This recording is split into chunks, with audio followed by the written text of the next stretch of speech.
Good morning, my friends. Welcome to Recovery with Patrick. I'd like to continue my series. This will probably be the last one in a bit on recovery courts and drug courts.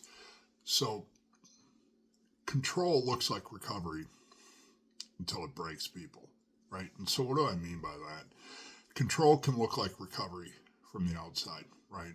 Structure, rules, compliance, checking boxes, doing what you're supposed to be doing, right? But control isn't the same as stabilization. And I've talked a lot about this.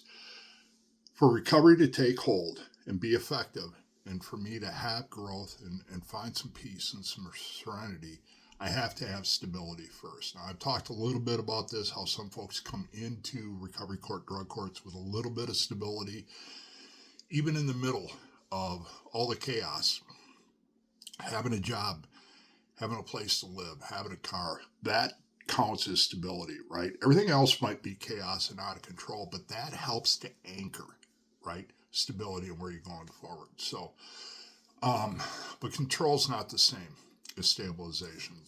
The nervous system's still dysregulated. People can follow rules and still be struggling internally, right? I can be doing what I'm supposed to be doing, but nothing's changed internally. And that really is the key to recovery, right? Fear, pressure, people shut down, resentment, and all of this looks like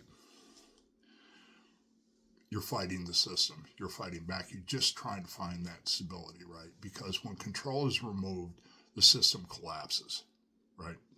Once the control is gone, nothing's changed, so the system collapses because underneath, actually, nothing's changed. Real recovery builds regulation first, right? Regulation and stability comes first. Safety, connection, consistency. All of that is so important. And you can't force recovery. You can only support it, right? That's all we can do. Control might look like recovery, but if the system isn't stable, it won't hold.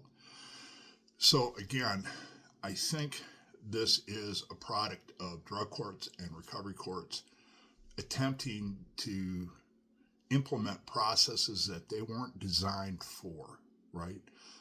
Control, surveillance, compliance, all of these things are not what enables recovery. What enables recovery is being stable, internal growth, new understandings, and all of this crossing this threshold into recovery takes time. So, all my best, my friends. Like and subscribe, and let me know how we can help.